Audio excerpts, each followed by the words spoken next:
Class 10th Hindi medium Hindi पाठ 1 विनय के पद। अति लघुत्तरीय प्रश्न।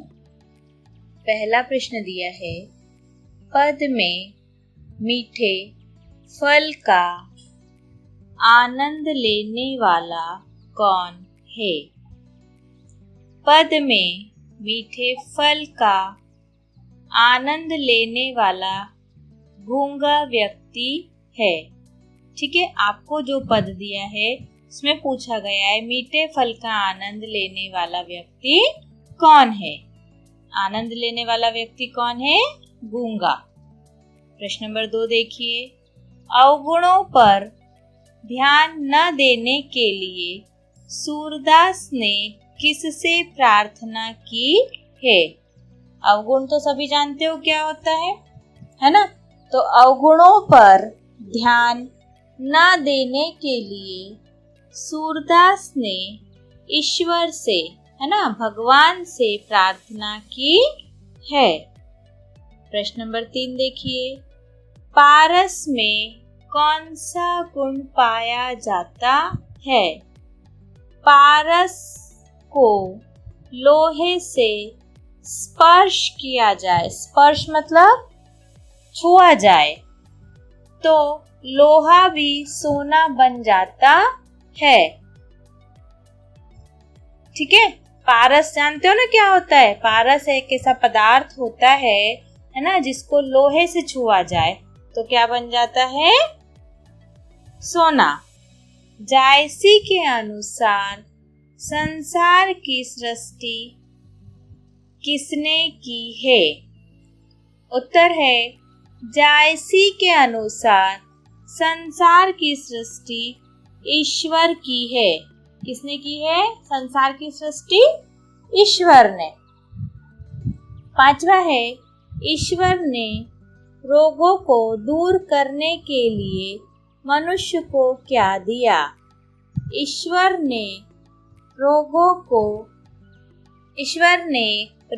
को दूर करने के लिए मनुष्य को औषधियाँ दी है। औषधि मतलब दवाइयाँ, है ना? यदि भगवान हमारे लिए जड़ी बूटी नहीं बनाता, औषधि नहीं बनाता, तो हमारे रोग ठीक कैसे होते? रोग मतलब बीमारी। अगला प्रश्न देखिए, स्तुति खंड में जायसी ने किन द्वीपों और भुवनों की चर्चा की है? स्तुति खंड में जायसी ने 7 द्वीपों और 14 भुवनों की चर्चा की है ना? कितने द्वीपों की? 7 द्वीपों और 14 भुवनों की चर्चा की है। प्रश्न नंबर 7 देखिए, जायसी ने किसका स्मरण करते हुए कथा लिखी है? जायसी ने ईश्वर का स्मरण करते हुए कथा लिखी है। लघु उत्तरीय प्रश्न यहाँ हमारे खत्म होते हैं अति लघु उत्तरीय प्रश्न, और क्या शुरू हो जाता है? लघु उत्तरीय मतलब बड़े रूप में। पहला प्रश्न देखिए, सूरदास ने निर्गुण की अपेक्षा सगुण को श्रेयस्कर क्यों माना है? निर्गुण और सगुण जानते हो ना? क्या है ये? भक्ति के प्रकार। पहला उत्तर देखिए, निर्गुण निराकार यह पाना कठिन है, मन उसका चिंतन नहीं कर सकता, वाणी उसका गुण नहीं गा सकती, लाखों में कोई एक उसे समझ सकता है, वह आकार प्रकार और आधार रहित होता है, इसलिए साधारण मनुष्य की समझ से परे होता है। अतः सूरदास ने निर्गुण भक्ति की अपेक्षा सगुण को श्रेयस्कर माना है। ठीक है, किसको ज्यादा श्रेष्ठ माना जाता है? निर्गुण भक्ति की अपेक्षा सगुण भक्ति को। गूंगा फल के स्वाद का अनुभव किस तरह करता है? गूंगा फल के स्वाद का अनुभव मन ही मन करता है ना? उसको फल कैसा लग रहा है यह वो खुद ही जानता है, क्योंकि वो बोलकर अपनी भावनाओं को व्यक्त तो नहीं कर सकता, इसलिए अपने भावनाओं को, अपने अनुभव को अपने मन में ही अनुभव करता है। अगला देखिए, कुब्जा कौन थी, उसका उद्धार कैसे हुआ। कुब्जा एक कुरूप युवती थी। कुरूप मतलब जो सुंदर नहीं होता है, जिसका रूप अच्छा नहीं होता है। हरि की कृपा से उसने सुंदर युवती का रूप पाया। हरि मतलब प्रभु, है ना। जब उसको पूछा गया कि उसका उद्धार कैसे हुआ, मतलब उसको उस कुरूप से कैसे छुटकारा मिला। अगला प्रश्न देखो, सूरदास ने स्वयं को कुटिल खल कामी क्यों कहा है। सूरदास ने स्वयं को कुटिल खल कामी इसलिए कहा है कि ईश्वर सभी पापियों का उद्धार करते हैं। सूरदास जी अपना उद्धार करवाना चाहते हैं। भगवान क्या होता है, सब जब ईश्वर क्या होता है, पाप और पुण्य का लेखा जोखा करते हैं तो पापियों का भी उद्धार कर देते हैं। तो सूरदास ईश्वर से प्रार्थना कर रहे हैं कि आप मेरा भी उद्धार कर दीजिए।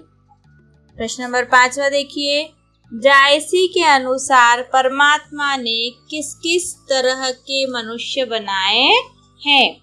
उत्तर है, जायसी के अनुसार परमात्मा ने किसी को कमजोर बनाया तो किसी को शक्तिशाली, किसी को गरीब तो किसी को अमीर, किसी को राजा तो किसी को रंक, किसी को ठाकुर तो किसी को दास आदि प्रकार के मनुष्य बनाए गए हैं। आप लोग जानते हो ना, अमीर गरीब में अंतर, राजा और रंक में अंतर, ठाकुर और दास में अंतर, है ना। तो ये क्या है, सब मनुष्य के प्रकार हैं जो किसके द्वारा बनाए गए हैं, ईश्वर के द्वारा।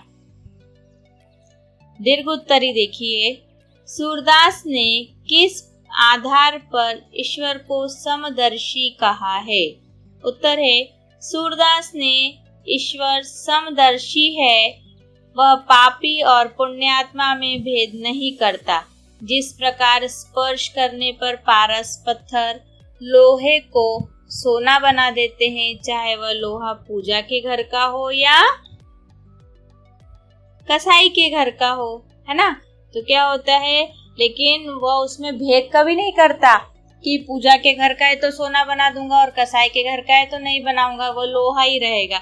ऐसे ही ईश्वर भी क्या करता है, पापी और पुण्यात्मा में भेद नहीं करता है। निर्गुण और सगुण भक्ति में क्या अंतर है। भक्ति 2 रूपों में की जाती है, निर्गुण और सगुण। निर्गुण भक्ति धारा के अनुसार ईश्वर का कोई रूप, रंग, आकार, प्रकार नहीं होता है। वह न जान लेता है और न स्वर्ग को जाता है। निर्गुण निराकार ब्रह्म कण कण में समाया है।